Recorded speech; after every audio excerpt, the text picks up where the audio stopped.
ont réussi à faire ça. En question principale, je reconnais maintenant le député de Marguerite Bourgeois.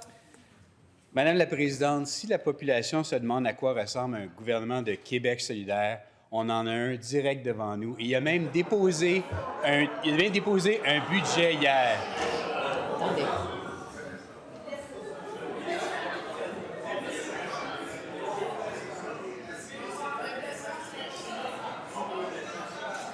Je vous rappelle l'article 32 de notre règlement. Appel au décorum, gardez le silence. Vous l'avez assimilé. Monsieur le leader de l'opposition officielle, on perd du temps, là, hein, sur une de vos questions. Alors, poursuivons, monsieur le député, nous vous écoutons. C'est comme si c'était Québec solidaire qui avait déposé le budget hier. Le gouvernement de Québec solidaire déguisé en caquiste. Déficit année après année. Et le retour à l'équilibre budgétaire, c'est un mythe, Madame la Présidente. Vous voulez un exemple? La CAQ utilise Trump pour justifier la mauvaise gestion des finances publiques. Pourtant, entre la mise à jour de novembre et le budget d'hier, le déficit a augmenté de 4,4 milliards, Madame la Présidente. Comment ce gouvernement de Québec solidaire déguisé en caquiste peut-il expliquer aux Québécois qui ont perdu le contrôle des finances publiques avec un déficit record de 13,6 milliards de dollars, Madame la Présidente?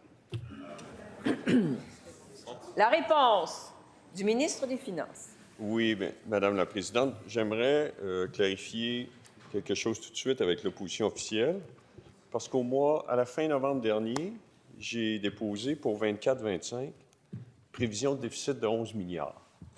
Et qu'est-ce que l'opposition a fait, Madame la Présidente? Ils ont dénigré le ministère des Finances, ils ont dénigré le Québec, ils ont dit que le déficit était de 15 milliards sur toutes les tribunes. Or, hier, nous avons révisé le déficit à 10,4 milliards.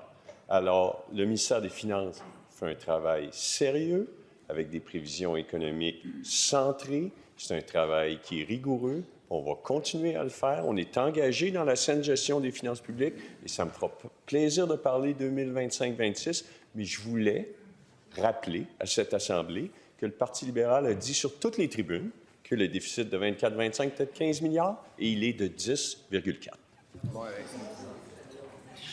Première complémentaire. Madame la Présidente, la CAQ n'a jamais équilibré un seul budget. Ça, c'est le legs du ministre des Finances et de son patron, le premier ministre. Des surplus budgétaires en 2018, on est passé de ça à des déficits records à répétition. Les caquistes sont des multirécidivistes en mauvaise gestion des finances publiques. Madame la Présidente, comment ont-ils pu arriver aussi bas?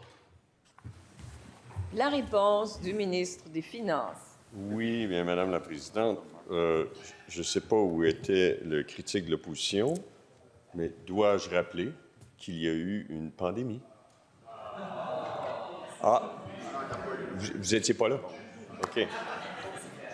OK. Alors, en 2018-2019, on nous a laissé un surplus de 5 milliards de dollars. Je l'ai reconnu. Et par contre, il y avait une note aux états financiers de la vérificatrice générale qui disait que le Parti libéral sous-estimait la dette de 2,4 du PIB et nous avons dû prendre un ajustement de 10 milliards sur la dette parce que le Parti libéral n'avait pas des états financiers qui représentaient justement les... Deuxième. Article 32, vous gardez le silence. Deuxième.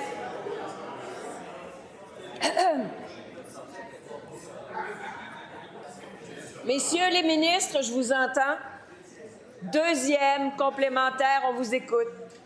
La CAQ me fait penser à un ado qui reçoit sa première carte de crédit. Dépenser sans compter, trouve des excuses pour le découvert, promet de se reprendre l'année prochaine, puis récidive à nouveau.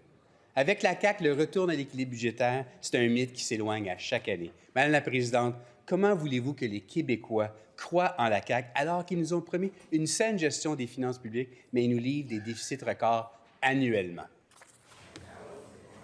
La réponse du ministre des Finances.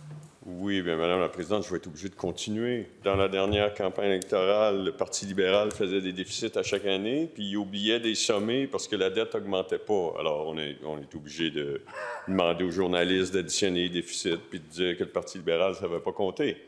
Bon, je suis désolé de vous dire ça. Pourquoi les dépenses ont augmenté? Parce qu'il y avait un retard d'investissement dans les services publics. Alors, on a dû bonifier le programme d'infrastructure. Le chef de l'opposition parlait de la dette. La majorité de ça, c'est l'augmentation des infrastructures. Il a fallu investir dans nos ressources humaines. Il a fallu investir dans la gouvernance, dans les données, dans la qualité des services. Et puis, on va continuer, Madame la Présidente.